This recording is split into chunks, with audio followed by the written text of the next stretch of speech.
Welcome, members and guests. Today is Wednesday, March 2nd, 2022. I hereby call the Subcommittee on Elections and Campaign Finance to order. Madam Secretary, please take the roll. Representative Holsclaw. Representative Love. Representative Manis. Representative Shaw. Representative Williams. Representative Wright. Chairman Crawford. Present. Chairman Rudd. Here. Chairman Rudd, you have a quorum. See, today, let's see, we had, do I have any personal orders before we begin from members? Seeing none, we shall begin. We originally had 11 bills, but we've got a few changes. Excuse me. Okay, we had a few changes, a few rolls. Let's see, please, we've had a few last-minute changes. I asked staff to correct me if I've missed any, but I believe, let's see, item number 5, 2074 by Griffey's Road 1 week.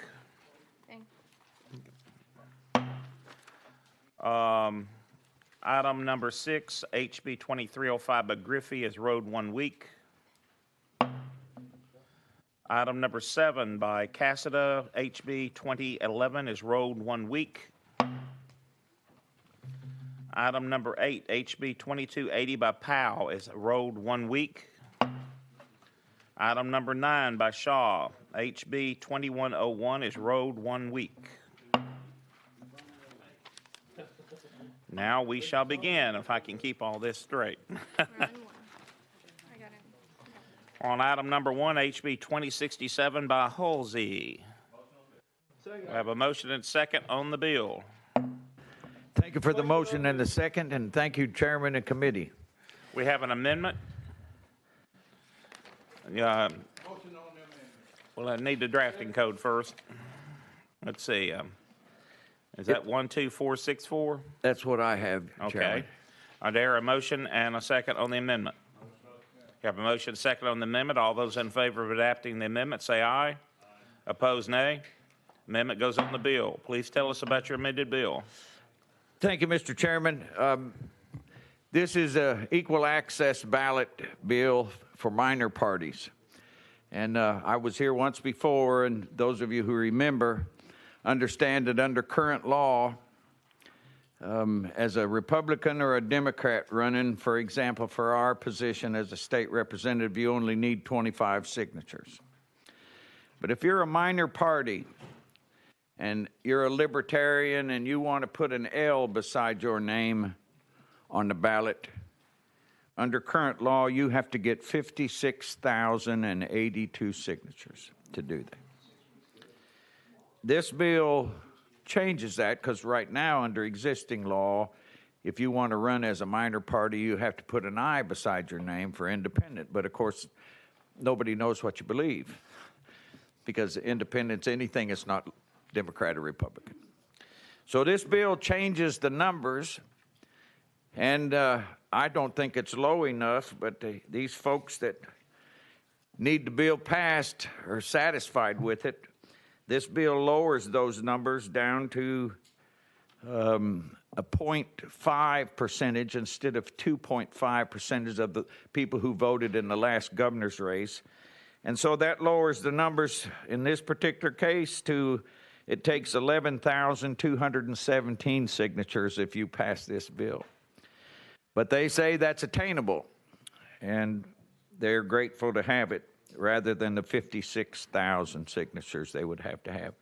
And there's some concern last year of an idea that we'll be flooded with minor parties that'll split the vote and on and on. I want you to know that 33 other states have much lower numbers for minor parties than we do. Actually, all the states, 33 of them, are down to about 2,000 signatures for minor parties. So that's what this bill does. It's just moving us closer to leveling the playing field so people can run and put the little letter out there beside their name, and there's no physical note on the bill, and so that's the gist of it. Here, questions, Representative Shaw. Thank you, Mr. Chairman. Mr. Sponsor, how many minor parties are there in Tennessee, to your knowledge? Thank you for the question. Actually, if you look in Tennessee history, there have been 40 minor parties who have a great influence on the history of this state. 40 of them. Right now, the most active that I know is the Green Party, the Constitutional Party, and the Libertarian Party that I know of. That are the most active minor parties. Do you know how many members are in the Libertarian Party in the state? I have no idea. No, I don't know. Thank you, and thank you, sir. Chairman Hosklaw? Thank you, Chairman. And of the people running for office, how many different offices does this affect? Thank you. These are for all statewide races. Any other questions? Seeing none. Are there any objections to voting on the, we've already voted on the amendment, voting on the amended bill? Seeing none, all those in favor of the bill say aye. All opposed say no. No. Let's do a roll call. Representative Holsclaw? Representative Love? Representative Manis? Representative Shaw? No. Representative Williams? Representative Wright? Chairman Crawford? No. Chairman Rudd? No.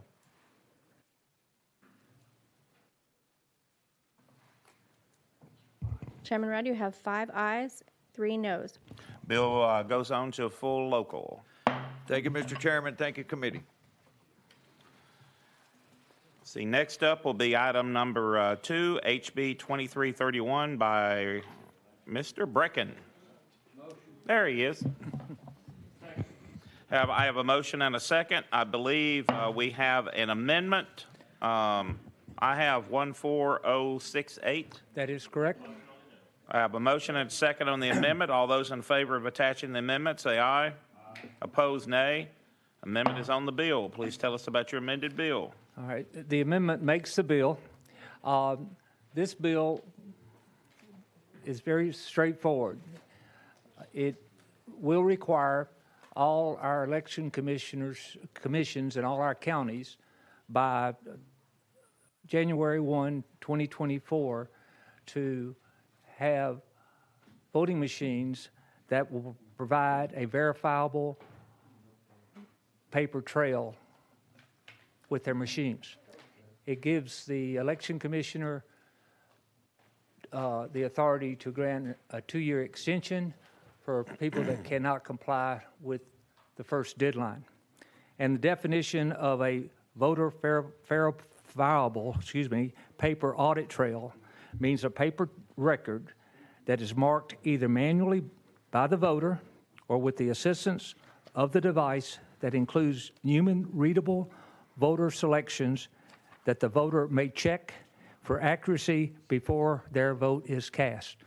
And again, this bill was brought about because of primarily all the election integrity concerns in the last election. And that by getting all our machines upgraded to have this voter paper verifiable audit trail, hopefully we'll relieve that concern of integrity, and it certainly will allow, if there ever is a contested race and things like this, 2 methods of verifying the results of the election. They can certainly go back to the paper ballots and prove the election that way. So I think it's a major step in improving the integrity of elections in Tennessee, and I certainly would appreciate your support. Questions? Representative Shaw. Thank you, Mr. Chairman. Am I looking at a fiscal note 11,625? That would be among all the election offices across the state. 11 million. That is correct. There's currently 61 counties that are not in, machines are not in this position. So these machines would have to be upgraded or replaced over the course of the next 2 to 4 years. So the Secretary of State's office has given me as much assurance as someone can on a fiscal matter that they will have money to the locals to help acquire the machines. So it would only be for those locals who do not have voting machines that provide paper ballots, is that? That is correct. If your You're already there, you're commission's there. already doing it. Matter of fact, I thought we already, all of us had them. Well, I guess you learned something today. There are 61 that don't. Was there any voter fraud in? No. I don't know how to answer. I hope not. Thank you, sir. I believe that was, you had said 11,000, that's 11 million, not, Oh, I'm sorry. a slight decimal difference there. All right, next is Chairman Hosklow. Thank you, Chairman, and that's basically, for the record, I want to make sure that that was identified. It's 11 million. Have you kind of worked that through the governor to maybe potentially have this funded, or? Chairman, all I've been basically told is that the Secretary of State's office feels comfortable that either through federal dollars or state dollars that the funding for these machines can be derived. He certainly says, hopefully it'll come out of this committee, he says, obviously finance will, vet it out, and I'm not sure what all goes on in finance, so. Having made that statement, Chairman, could we go out of session and hear from them to see? Yeah, Mark Goins is here. Yes. Is Does that everybody possible? have any objection going out of session here from Coordinator of Elections? We are going out of session.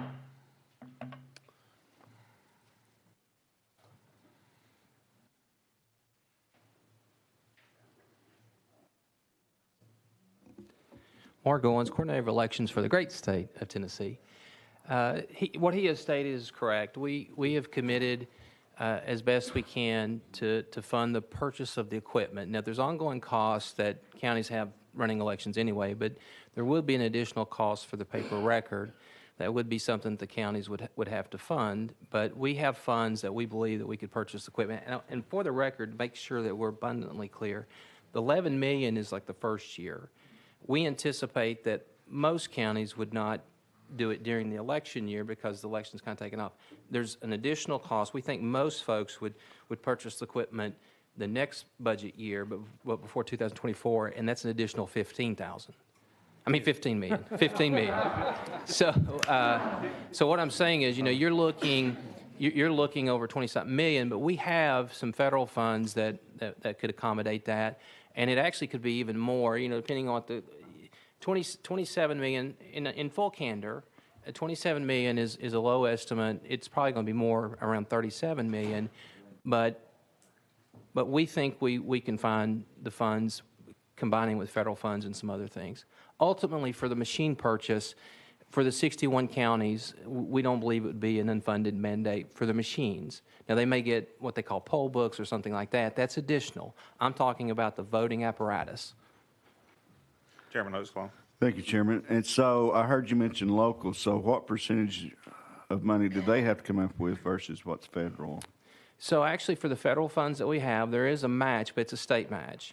And there's multiple grants that's kind of coming into play here. One grant, it's a 10% match, but the majority of the funds, it would be a 5% match, but that's on the state level. Thank you. Next is, I'm sorry, we're not, anybody else want to ask questions of, while we're out of session of Mr. Goins? Representative Manis. Thank you, Mr. Chair. So, Mr. Goins, you said there was ongoing cost, reoccurring cost. So will the reoccurring cost increase with this new technology or decrease? Do you know that? Yeah, it's typically, so Knox County, your county, has gone to paper, and normally that's the increase. So if you're using a purely electronic piece of equipment, you don't have the you don't have the paper that you're paying for. So the cost that will be ongoing that the counties will have to fund is the paper. But the truth, can I get off the budget a little bit and tell you where we are? Feel free. As a market, where you're looking as a market, everyone's going to paper audit, verifiable trail. And so we're running into a situation where the vendors at some point, they're not going to make this equipment because no one is purchasing this equipment. So that's one of the reasons that we're strongly behind this. We realize that we're in a situation that the vendors, this is what they're making, this is what they're servicing. And so we're kind of at a breaking point to where we have to do something. Chairman Wright? So while we're off in this information gathering, then I want to make a comment and make sure that I'm correct in what I'm saying, because I do not like unfunded mandates.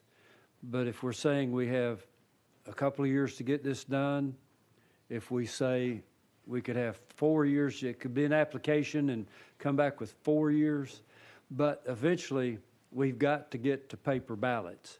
If we're doing that unfunded, then I'm in support of this legislation. Do I seem to be on the right page? Get it? Do I seem to be on the right page? Yeah. So, yes. So one of the things that we've discussed with the sponsor, of course, it'd be up to the sponsor for this, but we sympathize with the unfunded mandate as well. And I think if we couldn't work that out in finance, I think that could be a fatal part of this bill. But having said that, there's going to be that component of the paper ballots. I want to be very clear, or the paper, that's going to be additional cost. What we're talking about very specifically, narrowly, as funding, and what we think we have funding for, or can ascertain and get, is for the machines, for the equipments. All right, Chairman Crawford. Thank you, Mr. Chairman. Mr. Goins, I've got a couple questions maybe, but the first question I would have is the 37 million, that's probably more like the real number, is that to replace all the voting machines, or is that just a portion? Because I do know that some municipalities and counties have the ability to do that now. That's correct. No, this would be the 61. So if you're looking at the funds that we have, so in Knox County situation, in your situation, I think y'all are changing voting equipment in Sullivan. That's something that they're already getting some federal funds, but that is not, when we're looking at this budget, we're looking at the 61 counties. And the reason there's a range, they got to competitively bid this. So that's why we can't really say, oh, it's going to be 27 or it's going to be 37. We don't know what machines that the counties will take, and some are more expensive. But no, we're as far as funding it from the federal funds and bringing in some state dollars, if the Finance Committee agrees with that, we would be talking about taking care of the 61 counties that currently have not purchased a voter verifiable trail. And I think we've included Sullivan as purchasing a voter verifiable trail because they've already started the process. So they would not get as much money, in all candor, they would not get as much money as these other counties would. Chairman Crawford. Okay, then I'm back to the, as my fellow representative was talking about, the unfunded mandate. What happens if this bill's passed and it gets to the point that we're going to go through with this and there's no federal funds available, or there's no state funds, not enough state funds to purchase all these machines? Does that go back on the locals? No, because like I say, our intent is if we can't get the sufficient amount of state funds, through finance, that we would not put that on the locals, that would not be the case. But yet if we pass this bill, it would become law and we would require them to do so. Yeah, and so what I'm saying is, and this is a conversation, like I said, we had, it would not go that far because we would stop it at finance if we can't come up with that funding solution. As far as the federal funds that I'm talking about, they are here now. Now we would have to, so we had to, in order to get the grants, there's certain things that we had to do and plans we had to do. We would have to submit some additional documents to say we're going to use this for voting equipment. But we in talking to the group that initials that oversees the grants, we think that they would agree. So what we're doing, we're combining multiple grants. We've got some that's machine specific. We've got some that were sent for voting security, and this is considered a security upgrade to have that paper record. But there is some additional paper. So when we submitted to get those funds, you're required to submit a plan. We would have to update that plan, but I don't anticipate that would change because when the federal government gave us those additional funds, they specifically listed that security funds could be for a paper audit trail. Thank you, Mr. Chairman. Thank you. Take a moment of privilege while you're here. Can you explain if this became law and we went to these type of machines at the county level, how the process would work, Yes. how the machines would work, how this would be audited, paper or optical? And then the second question is, I know it's a real security concern with Secretary Hargett that he likes having a variety of different vendors and machines to prevent hacking, because if it's just one vendor across the state, it'd be easier to do something. If we went to this system, are there multiple suppliers? Yes. Okay. So currently, there's 5 vendors that have so there's more than 5 machines. There's multiple machines that's available, but there's 5 different vendors, and we do think it's not just not security in that that you have 5 different vendors out there. It is a protection because it'd be very difficult to attack our election infrastructure because of that. But also, we just think that's a good business practice. You're not held hostage to a specific vendor. If you have a statewide vendor, basically, they can raise your software costs and those things. So now we have a real competitive, environment among the different vendors.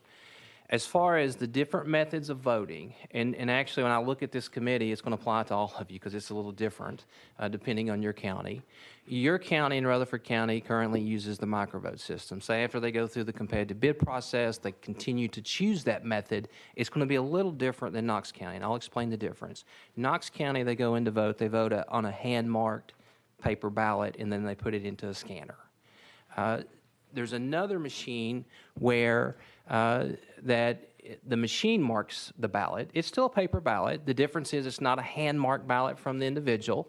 It's a machine-marked ballot, and you put it in a scanner. I'm trying to think of the counties, any counties in here that may have that now, but I don't see anybody immediately. Yeah, of course, Representative Brickens does. And then the third method, and this is your county, it's your county, Representative Williams.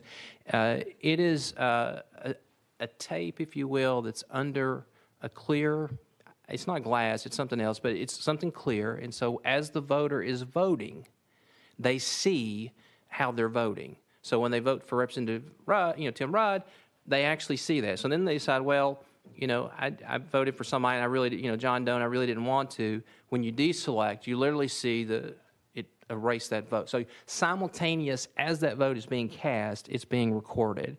And so in that instance, if you're going to do an audit, you're looking at, it's literally, if you see it, kind of looks like a Walmart receipt. So you're kind of going through the Walmart receipt. If you're going to do an audit in Knox County or where, the ballot marking device is, you're looking at a physical ballot.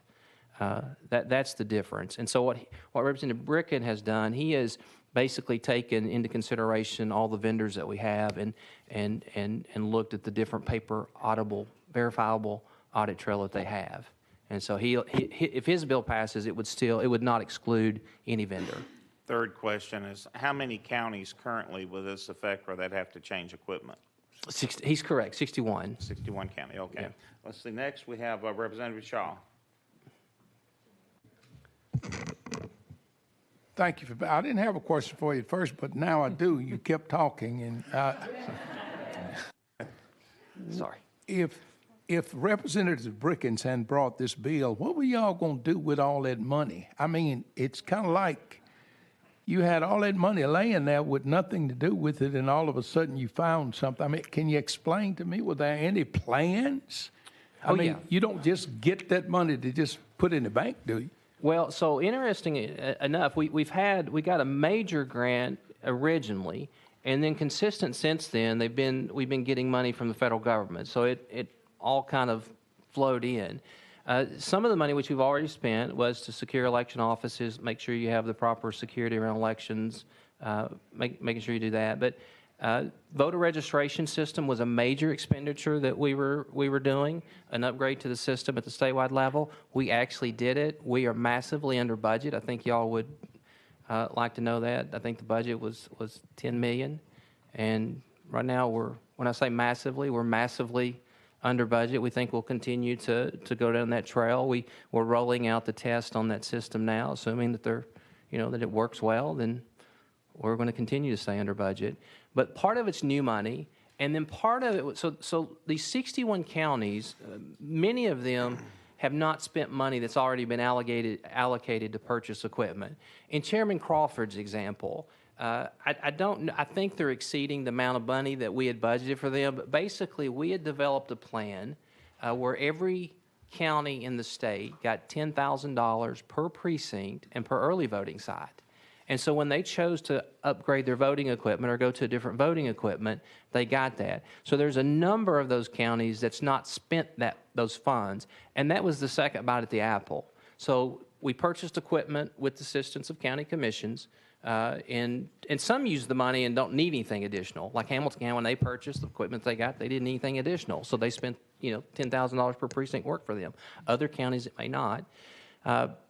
But some have taken advantage of the first bite at the apple and bought the equipment, typically back in 2008.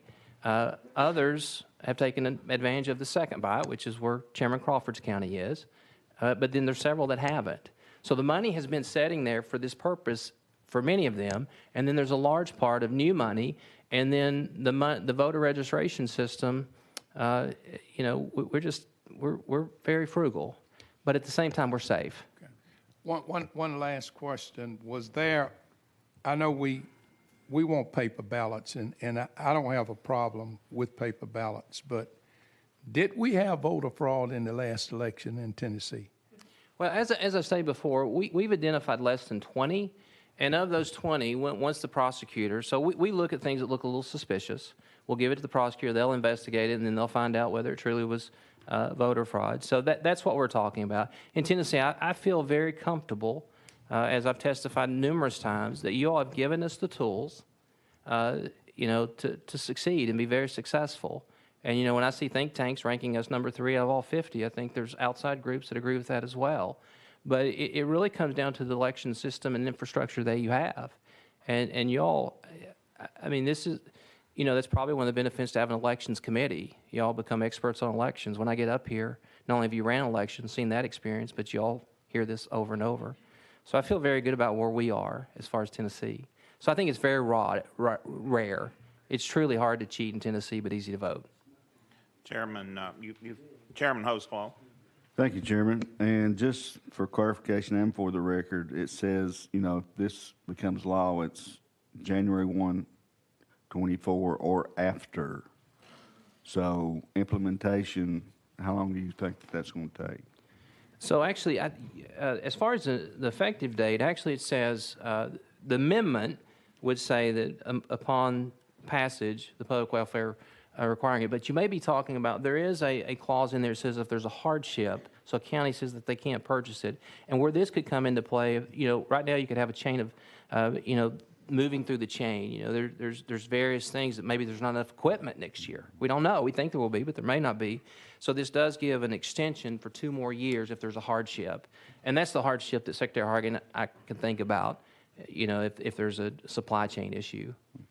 And then the other point I would have is, per my understanding, these machines are never plugged in or online, so the corruption is minimal. Is that correct? Yeah, we do not connect our machines to the internet. The voting equipment is not connected. Thank you, sir. Next is Representative Love. Thank you, Mr. Chairman, and I appreciate your explanation of the different machines we have across the state.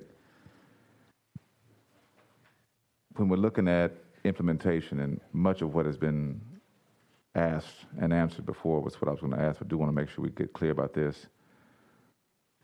The process for a county to ask for the extension looks like what? Do they get 2 years and then they must comply? And is there a penalty at that point? Well, I don't know what the penalty would be, but it'd be state law, so they'd have to comply. Yeah, they would get one chance at a hardship, and unless the legislature changed it, but we'd have to enforce the law. Representative Love. Follow up also, you mentioned also that there's an ongoing cost with the purchase of paper and other things. Any idea and estimate of how much that may run per county, or at least generally? It depends. I can get that for you because Davidson County has changed. So they have the system actually that Representative Bricken has now that I think about it. But I can get the costs for those counties. I don't have that. We have a spreadsheet, but I don't have that immediately in front of me. Okay. And this would be, maybe it's not for you, but for the sponsor, this would be for every election. Yeah, it's every election. But like I say, your specific county, I realize you're looking as a state as a whole. Sure. Your county's already gone there. So they're already taking that cost up. Okay. All right. Thank you. Thank you, Mr. Chairman. If there are no further questions of Mr. Goins, we'll go back into session. Seeing none, we're back in session. Thank you, Mr. Goins. Now we're back on the bill. Next up, if he has any questions, was Chairman Hoscall. Thank you, Chairman. I think my questions have been answered. All right. Next is Chairman Williams. Thank you, Chairman. Representative Bricken, I just want to thank you for this bill. I think the reason why we have this subcommittee and the reason why we have so many constituents who are concerned about it, I don't think, as Mr. Goins said earlier, we're not concerned about our elections today. What our citizens were disturbed about is elections in other states that they felt like disenfranchised them. In many areas, whether it's jobs or economic stability or rainy day fund, Tennessee leads. We're leading in election security right now. I think what this bill would do would give us another foothold on being a leader in the nation as it relates to election security and alleviate the concerns that our constituents shared with us, not as it relates to our system, but going forward for other states and the impact that those decisions make. And so I thank you for this bill. I think it's really important. Thank you to the Secretary of State and Mark Goins for their efforts to try to make this more affordable to the community. But as it relates to election policy, which is what this committee is here to do and responsible for, I applaud you with this bill. I look forward, as I think I did a count earlier, and 5 members of this committee are on finance. So we'll be able to take a look at it when it gets to finance. But the role that we play here today is to do with elections, and I think this is a great idea. Thank you for the Next is Chairman Crawford. Thanks, Chairman. My questions have been answered. Next, Vice Chairman Wright. I have no questions. Okay. Next is Representative Love.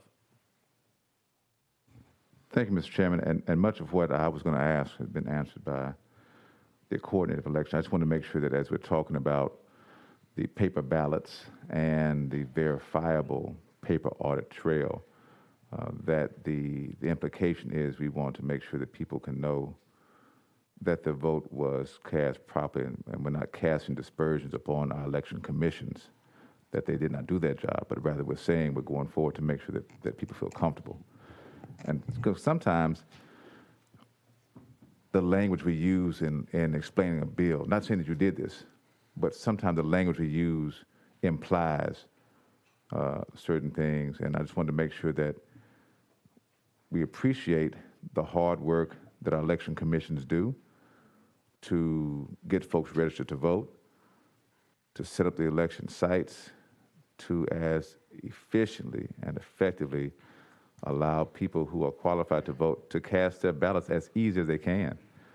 Certainly, I do recognize that there may be some concerns about did my vote go through like I planned for it to go through, and so just wanted to make sure that we were clear about that, and also to make sure that we did not put upon our locals an unnecessary extra amount of expense when it came to their budgeting process. So thank you. Chairman Hosclaw. Thank you, Chairman. And I reckon we're wrapping this up. I do appreciate you bringing this. And, Tennessee is one of the states that's probably the most efficient as far as collecting votes and reporting those, because a lot of polls close down 8 o'clock, something like that. Would this increase that at all? As far as I know, no. Okay, thank you, sir. Seeing, Back to, just closing, back to, I've seen no more comments, or questions, back to the sponsor, Mr. Chairman Bricken. Thank you, Mr. Chairman and committee. I renew my motion. We have a previous questions. Any objections? If not, we are voting on the amended bill of HB 2331. All those in favor say aye. Aye. Opposed, nay. Bill passes, goes on to full local. Thank you, committee. Chairman. Next up is item number 3, HB 1283 by Representative Beck. And I believe you have an amendment. We have a motion and second, and we have an amendment. I got 14209. That's correct, Mr. Chairman. We have an amendment. All those in favor, motion and second on amendment. Have motion and second on the amendment. All those in favor, say aye. Aye. Opposed, nay. No.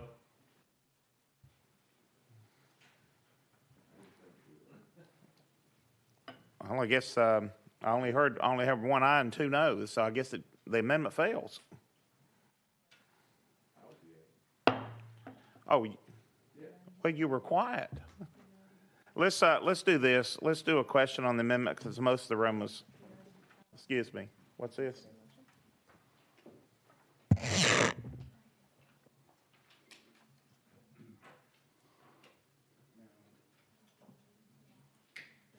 Let's do this. Since I've hit the gavel, let's reconsider actions and take a roll call vote because it was very quiet in here. I couldn't hear Mr. anyone. Chairman, would you like for me to explain the amendment before you have your Yes. roll call vote? Well, we have to reconsider actions first. Okay. All those in favor of reconsidering our actions on the amendment, say aye. Aye. Opposed, nay. No. We're reconsidering our actions. Tell us about your amendment. Thank you, Mr. Chairman. The amendment simply makes the state schools and a state-issued ID from state schools only for students to be able to vote. So you took out the private and just left it public? That's correct. Using a student ID to Mr. vote Chairman. in public schools? Okay. That's correct, Mr. Chairman. Any questions on the amendment? Chairman Williams. Thank you, Chairman. Thank you. Just wanted to share my concerns. We had this discussion last time. I would never want to be against another fellow fan, Nashville Soccer Club's bill, but I'm really concerned about fraud as it relates to state IDs, these higher education IDs being used as voters. It's my understanding that's what this amendment does. It says that if you have a state school in my district, Tennessee Tech University, if they're issuing state IDs, that they could use that state ID instead of their license or some other form of photo ID. Representative Beck. Thank you, Mr. Chairman. You're absolutely correct. It's your student ID. And one of the valuable things about this is that the kids nowadays, a lot of them don't have driver's license. So they can use their student ID as their form of identification in order to vote. Now, I think there was a little confusion last week. You already have to be registered to vote in the state of Tennessee. This is just using that ID. The Secretary of State or the local election commission has already vetted them to make sure that they are able to vote in the state of Tennessee. This is just when you go to vote using that state school student ID to be able to cast your ballot. Chairman Williams. Thank you. You made my argument for me. I guess the point is that you can't go get a driver's license. You can't go to a higher education university without having some form of ID and get a checking account to do transfers of funds to pay for school. So I get what you're saying. My concern is that someone goes and they're able to register to vote, but then a bus goes around and they collect 2,500 student IDs at the University of Memphis, and they go in and vote on behalf of all these people. I'm just concerned that if we do this, that we're opening it up to some form of fraud. And I think your intentions are great, and we want more young people to vote. We want to make the polling locations more available. We want to give them opportunities to do that. I have a son who is at a higher education institution, and I love it because he has to come home and vote. But last time he decided that he wanted to do absentee ballot, and he could do that as well. We have plenty of options for students. My fear is that this would just open our elections to fraud, and so for that reason, I'm not going to support your amendment or the bill. Thank you. Representative Love. Oh, I'm sorry. Mr. Beck. In your scenario there, it is a photo ID. I mean, I couldn't go in as an 18-year-old and vote. They would see the ID that I'm not the 18-year-old. So just like if you had your driver's license, the photo ID is the key. They're going to see if you are who you represent yourself as, just like our IDs issued here. So, thank you. Representative Love. Thank you, Mr. Chairman, and I hear my colleagues' concerns. If I'm not mistaken, these are students who have registered and paid to go to school, one of our state institutions. Many of them may actually even be interns down here at the legislature. And if I'm not mistaken, and I'm open to correction, if they're from out of state, they have to surrender their state ID in order to get a ID here to vote, if they're from out of state, which sometimes causes a hiccup for our students. These are state institutions, and I don't want us to get into a place where we imagine scenarios where people are going around picking up folks to distribute college IDs in order to engage in fraud. These are college students who are at our state institutions, who are trying to engage the process and are actually, many of them involved in TISL sometimes, our Tennessee Intercollegiate State Legislature, and may come down here for the YMCA Youth in Government programs. I don't want to send a message to them that they cannot use their ID that is produced by a state college or university on the university's campus, because I don't want to create a scenario where we think that Harold Love, who's not enrolled at Tennessee State, goes onto TSU's campus and takes a ID on TSU's label, all in order to vote fraudulently. Because to Representative Beck's point, I still have to show up at the voting precinct, and my name has to match. There has to be a Harold Love on the voting roll in order for me to go in and vote. And I do want clarity if I can, and maybe someone can give me clarity, maybe go out of session. The students who are interns here, we print badges for them that they can use here. Are they able to use those to vote? Because it's printed by the state. Can we go out of session, Mr. Chairman, and find out? Yeah, I think Representative Hoscall was going to recommend that as well. Go to session for Mr. Goins, and so he can answer those with any objections. We'll go to session and hear from Coordinator of Elections, Mark Goins. And I guess first up is, introduce yourself again.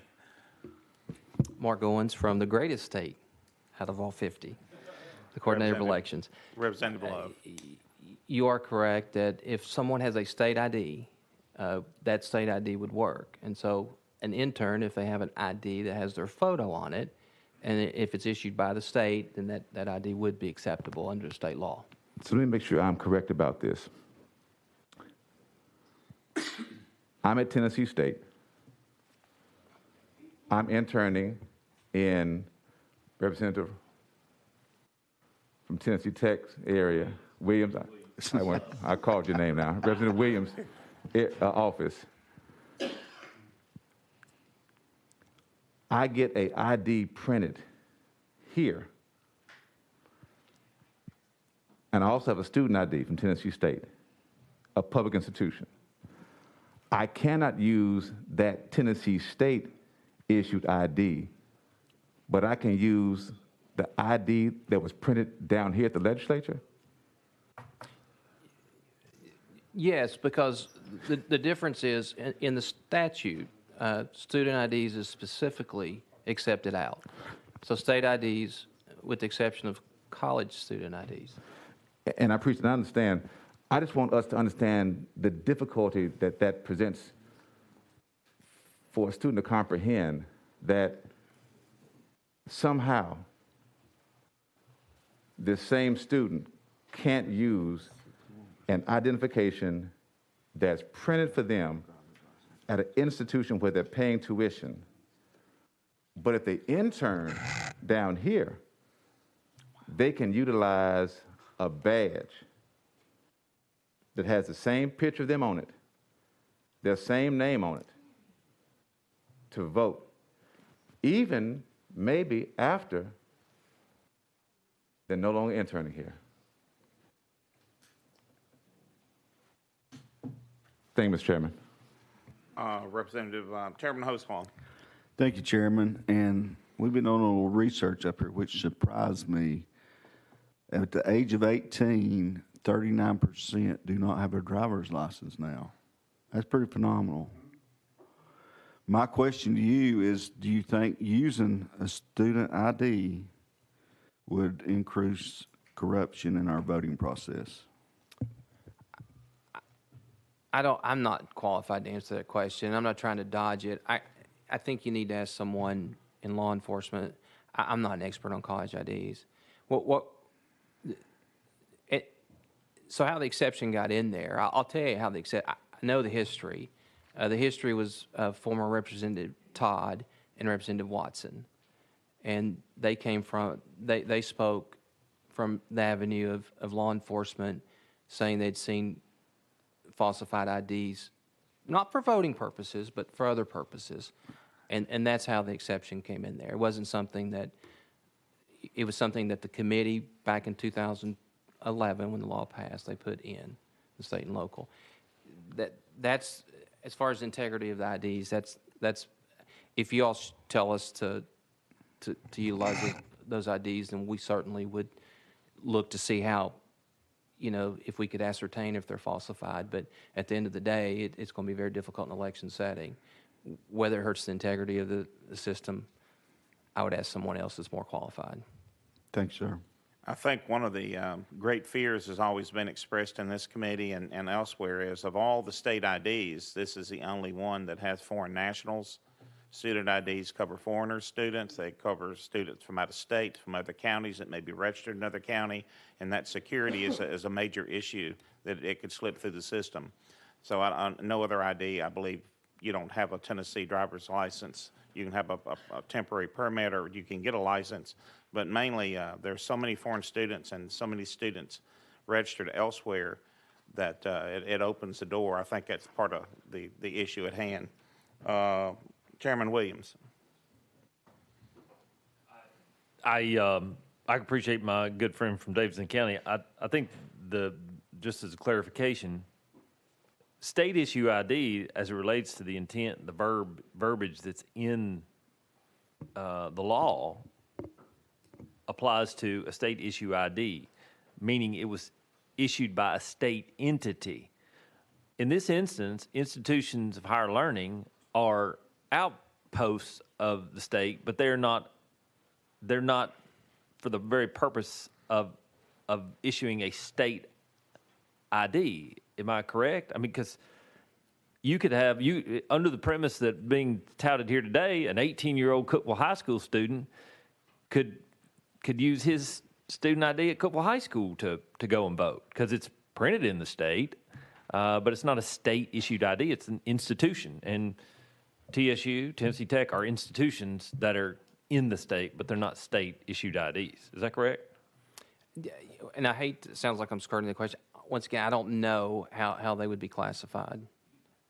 You can speak to the original intent in 2011. Was the expectation the reason why they were excluded because they weren't, in fact, state IDs?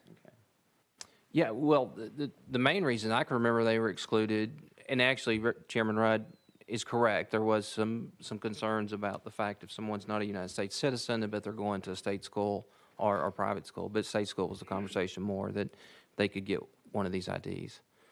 So I don't remember your specific thing being raised throughout the years. There is a free ID that someone can get. These students can get a free ID if they don't have a driver's license. But Representative Love is correct.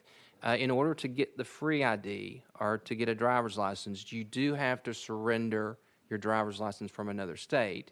But the reason you're doing that, you have to surrender it, is because you're saying, I'm a resident of this state. The fact that someone goes to college here, that doesn't mean necessarily you're a resident here.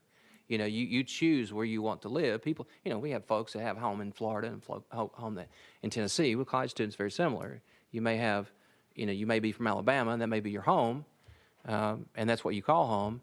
And if you don't want to give up your driver's license from Alabama, then the state of Tennessee is going to say, well, we don't recognize you as a resident here until you say you want to surrender it. And actually, that's the issue that comes up. You've got some folks that want to vote in Tennessee, but they don't want to give up their driver's license. And there may be outside interest why they don't want to do that. They may lose a scholarship. Sometimes there's a local scholarship. You know, you have to be a resident of Alabama, but, you know, the fact they register here might throw them off anyway. But there is a free ID. I don't want anyone to lose sight of that someone can get, but you do have to surrender your driver's license to even get the free ID. Thank you. We're out of session, but we're still on the amendment. So, and I believe when we're out of session, the sponsor doesn't speak, or do they? I didn't think they did. We have one more question, I believe, if Representative Shaw still wants to ask a question out of session. Okay. Thank you, Mr. Chairman. Do you not have to be registered to vote in Tennessee? You do. So if I'm registered to vote, whether I'm a student or just Johnny Shaw, and I got to give an ID, I'm already registered to vote.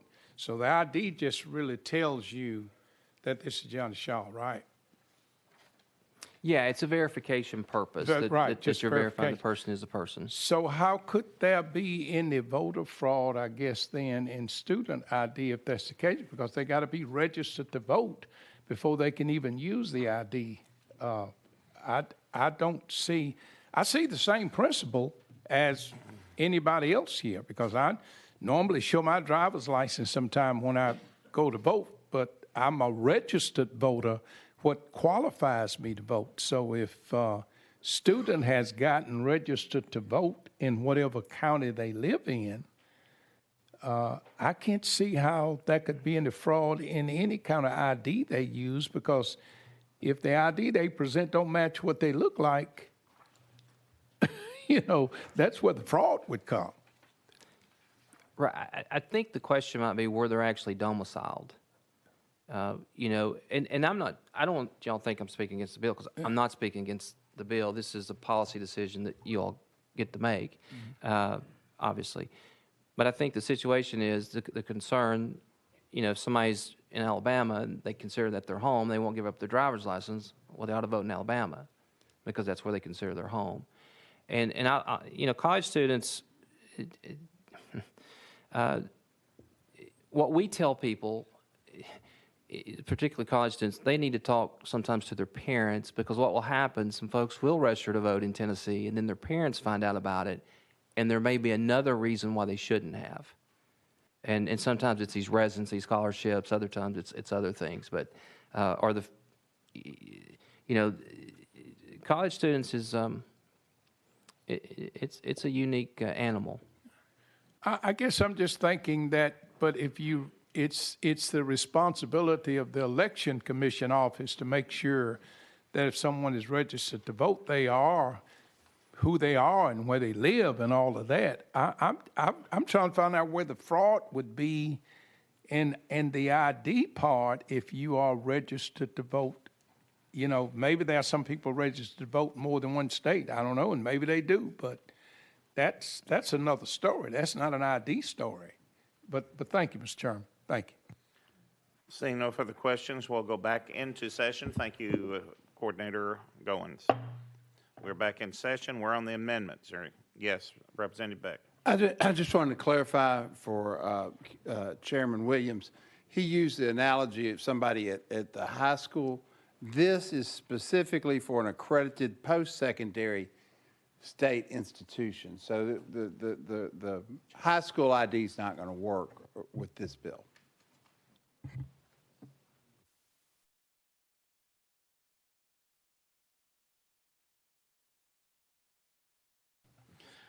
All right, any more questions to the sponsor on the amendment?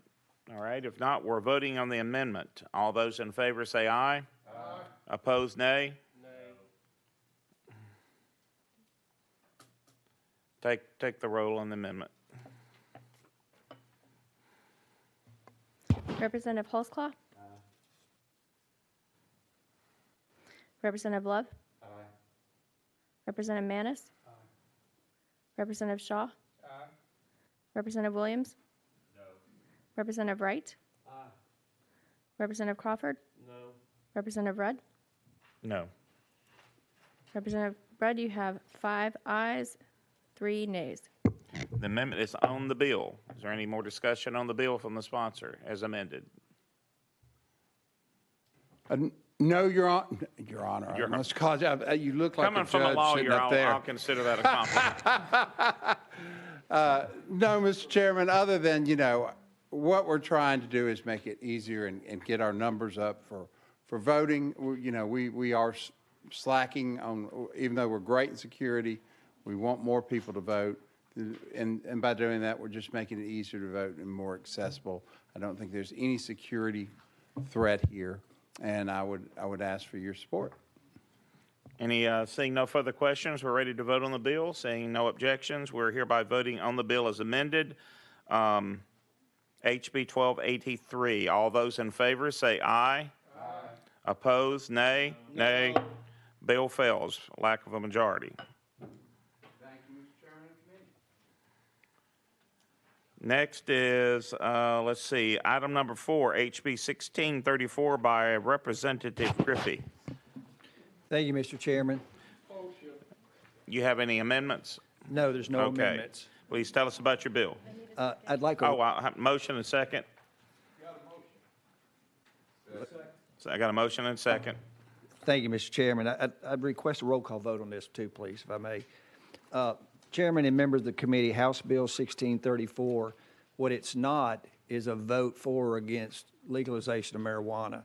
What the bill simply would do would put on the ballot, the November 2022 ballot, 3 questions for the voter to select. The first question would be, should the state of Tennessee legalize medical marijuana? Yes or no. The second question would be, should the state of Tennessee decriminalize possession of less than 1 ounce of marijuana? Yes or no. The third question would be, should the state of Tennessee legalize and regulate commercial sales of recreational use marijuana? Yes or no. And members, the reason I propose this bill is I have a number of constituents on both sides of this fence. I'm a pretty conservative legislator, and I'm probably going against a lot of the conservative-based supporters I have.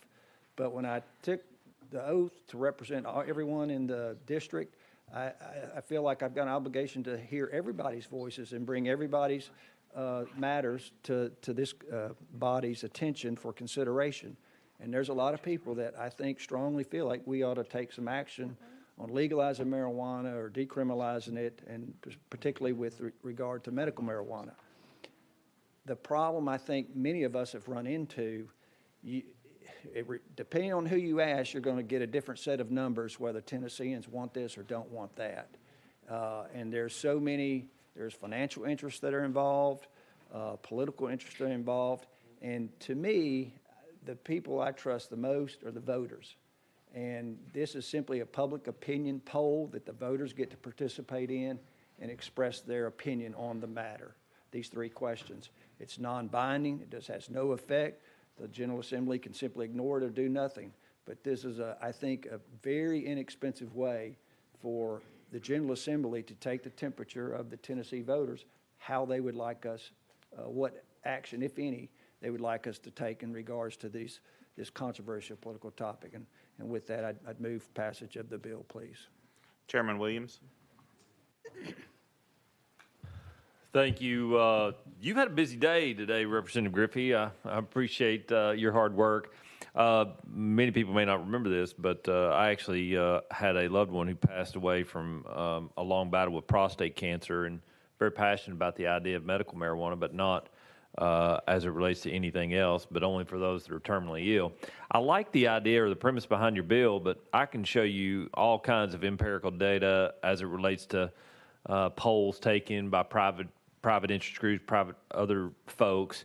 As I shared with you and those that came to see my office, on the beginning, I was like, well, what's wrong with asking a question? Which is, I guess, why you're here today. The problem is that the Attorney General has a ruling, and it kind of gives me a little bit of concern. I kind of see what the Attorney General's ruling was for, but in his ruling in October 12th of 2006, opinion number 6-163, I think the summary of it is what gives me great concern, and that is, however, his office has opined that the General Assembly has the constitutional power to authorize local governments to hold referendums, and it was in response to another Attorney General ruling that says that unless you are putting on a ballot a referendum that effectuates an end, and a poll is not an end, meaning an action, like we did with yes on one as it relates to the rights of the unborn, those effectuate a change or an end, not a fact-finding mission to see where the electorate are. For that reason, I'm not very supportive of your bill. I understand what you want to do, but I think there's private means by which individuals and businesses and different groups can go out and find out this information or find out this data through polling like we would do for our campaigns. But when the only other thing that really concerns me is the questions are so narrow and so few, the end doesn't justify the means, because I think what would happen is you wouldn't effectuate an end, but at the end of the process, you'd only have more questions, right? So my concern is that we really don't want to use the election process for an ability to find polls. One time, if you said this shall never ever happen again in the state of Tennessee history, I'd probably be more favorable towards your bill. But I understand what that is, and I understand, and I actually appreciate the fact, as I do, my district is not all one side of the aisle and all one the other. It was pretty middle of the road. I mean, the majority of my voters are, and so I recognize that you're trying to support and fact find for your folks, but there might be a better way to do it. But I appreciate you bringing the bill. Thank you. Vice Chairman Wright. Thank you, Mr. Chairman. And agreeing with my fellow representative in comments just given, this is in an era when sometimes we don't get balloters, those voting, to work all the way down through the ballot. I would view this as being ballot clutter.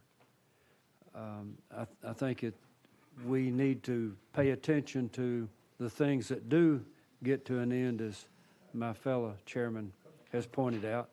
I also think that people looking at the ballot would think we're doing something when we're not then working toward an end, a yes or no, or an up and down, or picking candidates to fill elected positions. And then last and most important to me is that I have constituents that work at Department of Energy at Oak Ridge, and I don't want to see the world cluttered up with something that, speaking now to recreational marijuana, could cause them to get sort of misinformed and then lose their employment with the federal government. So ultimately, right now, we sit with this as a federal government issue of recreational marijuana. And with that, I'd say I would have to be voting against your measure. Thanks, Mr. Chairman. Your follow-up? If I may, thank you for your comments. And, look, I recognize that reasonable minds can have differences of opinion on this. To me, this just seems like the most efficient, cost-effective way for Tennesseans to actually weigh in on this issue that's been overshadowing legislation in this General Assembly for a number of years. And to Chairman Williams' point, my concern is if you go out and try to pay for a poll or something like that, no matter what happens, it always seems like there's interests that come in, and I don't necessarily trust the results.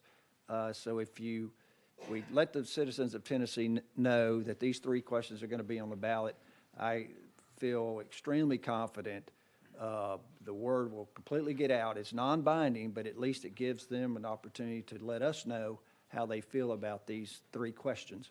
And then what happens after that would be up to the legislatures of the future General Assemblies.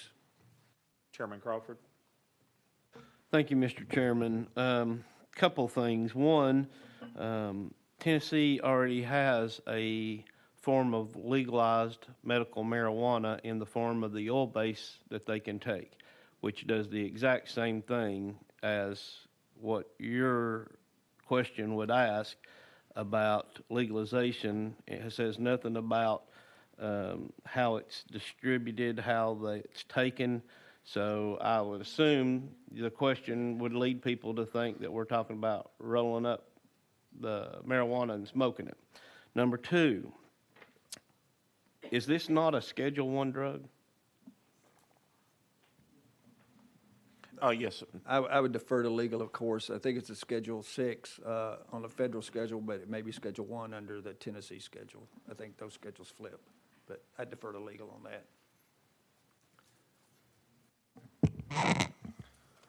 Go ahead, legal. You can. I'm not. If they ask that one question, I'm going to go out of session. Thank you, Mr. Chairman. And as I'm certainly not an expert on marijuana law, but I do believe that on the federal schedule, it is a federal Schedule 1 drug.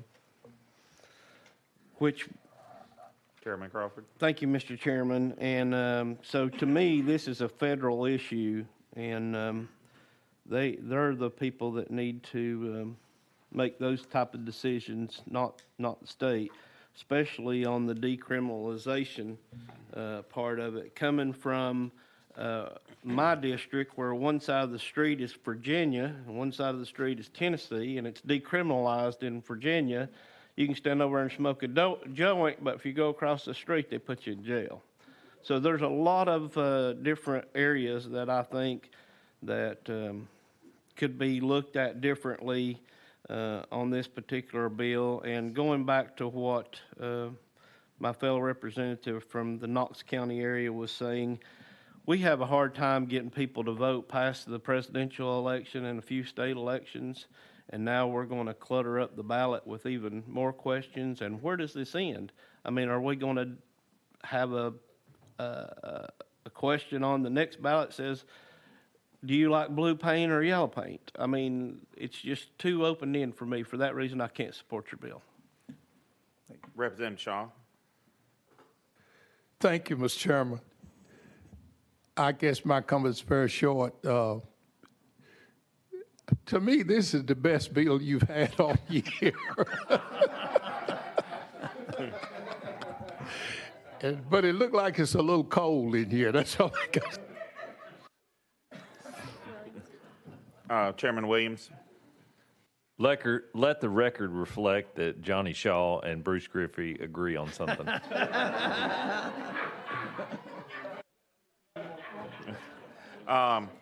Any other comments? The only, as we discussed it, the only comments I've had is less on marijuana, but more on the ballot, putting it on the ballot. In Washington State, they've legalized ballots, questions, which they call push polls, on all the ballots. And 2/3 of city council ballots and state ballots are questions. And it's just literally cluttering the ballots in Washington State. And they've had a nightmare with it. And I'm afraid this will lead to that. Secondly, the next thing we know, if we establish as precedent, campaigns that can't afford to do their own polling is going to use this to do the polling, and that could be somewhat dangerous too, but I understand your objective, but that's my fear. Representative Griffey. Thank you, Mr. Chairman, and I appreciate those concerns. And what my response would be, questions like this for a public policy poll are not going to get on the ballot unless a majority of the House and Senate approve and the governor signs it. So it's going to take an act of the legislature before anything like this is going to get on the ballot in the future. So I think that's, a pretty significant burden, particularly with the concerns a lot of folks have. And one other issue, we've seen at least one attorney general indicate publicly that he's not going to prosecute marijuana laws. And my concern, being a lawyer and, being involved, my entire professional career being in law, one of the most damaging things I think we can do is have laws that aren't enforced or picked from. I think that gives a terrible lesson to our public that there's certain laws that are going to be prosecuted, certain ones that won't. As we as a General Assembly pass a law, I think we expect them to be enforced as we direct. If we're unhappy with the law, we ought to try to change it. And, you've got somebody that can be prosecuted for smoking marijuana in Tennessee, rolling a joint, and then walks across the street to Virginia. He's not, The feds are going to do what the feds are going to do. We can't control them. We are a state. We are sovereign. The federal government has indicated from the number of states have passed legalization of marijuana. I think Illinois was recently one of them. That they're not going to be an enforcement of the Federal Controlled Substances Act, as at least regard to marijuana, particularly medical marijuana use, recreational marijuana use. So I submit it to this committee. That's all I can do is bring the issues up here and have you all vote on them. Representative Shaw. Question for you, I guess, Mr. Chairman, who I want to answer that. I did hear the statement that it could be could be put on ballot locally. I think maybe my good friend from Williamson County over there made that statement. Is that in law now that if a local, I didn't think it was because even if they passed it, they couldn't legalize it without coming to the state. Is that right? No, that wasn't a question from Chairman Williams from Putnam County. That was my statement that in Washington State, that they allow it on the municipal ballots and state, and they're cluttering the ballots. And I told the sponsor that I was afraid that if we did this once, it was going to lead to a precedent where we'll start doing this more and more often, and maybe to legalize it statewide. Okay. Thank you, sir. Any other questions? Well, excuse me, Representative Manis. Thank you, Mr. Chair. I'll make this quick. I think, Representative Griffey, I said to you that, and I still support the citizens deciding. But when I ran that by the Knox County Election Commission just to get their take on it, I kind of went up against the process we were going to use. So because I told you I would support that, I just want to make that clear that I do support the citizens of the state deciding. But the process is like many other people's where I'm just kind of at odds at this point. So, we had Chairman Williams. Are you still wanting to say anything? I was wanting to call the question on the bill. Okay. We have a question on the bill. Seeing no objections, we'll have a roll call vote request. Madam Secretary, take the roll. Yes or no? Representative Hollisclaw. No. Representative Love. Yes. Representative Manis. No. Representative Shaw. Best bill. Representative Williams. No. Representative Wright. No. Chairman Crawford. No. Chairman Rudd. No.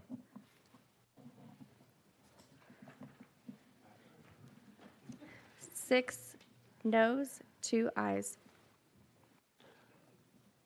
HB, let's see, what are we, HB 1634, that is defeated. Thank you very much, Mr. Chairman. Thank you, committee, for listening. Oh, by the way, this, since this was the, since this was the second roll, it automatically goes to final calendar for reconsideration. special, so I said final, I meant, it says final, special calendar to be considered for reconsideration.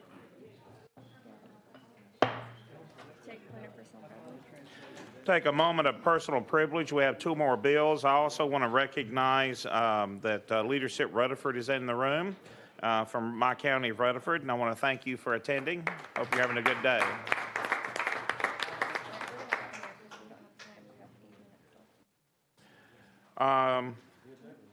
Let's see. I want to ask everyone, due to time restraints, we have about 8 to 9 minutes. We got two more bills. We got Representative Wright, HB 2764, and my bill of 1883. Do we want to proceed? But we're going to be limited. We're going to go ahead and proceed as long as we can, but we have approximately 9 minutes to finish. Next up is HB 2764 by Representative Wright. Thank you, Mr. Chairman.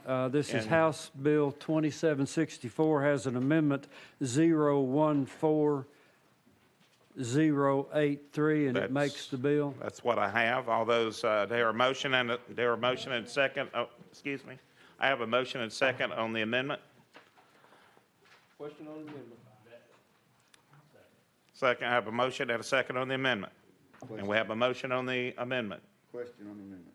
All those in favor of attaching the amendment say aye. Aye. Opposed, nay. The amendment is on the bill. Please tell us about your amended Bill 2764.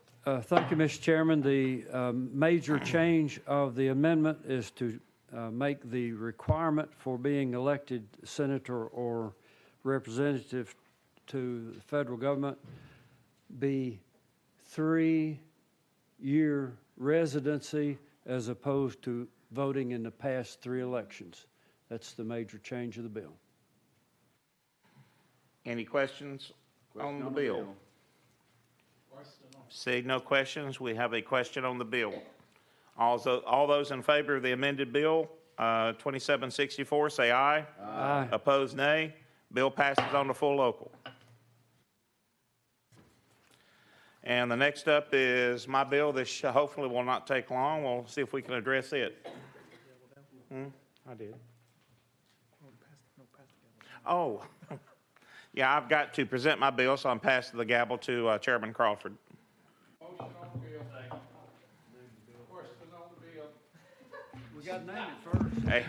HB 1883. Item number 11, House Bill 1883 by Chairman Rudd. Let me get a motion. Motion and second. We have questions been called on the bill. All in favor of House Bill 1883, please say aye. Aye. Opposed, no. Bill moves on. I feel cheated. Yeah.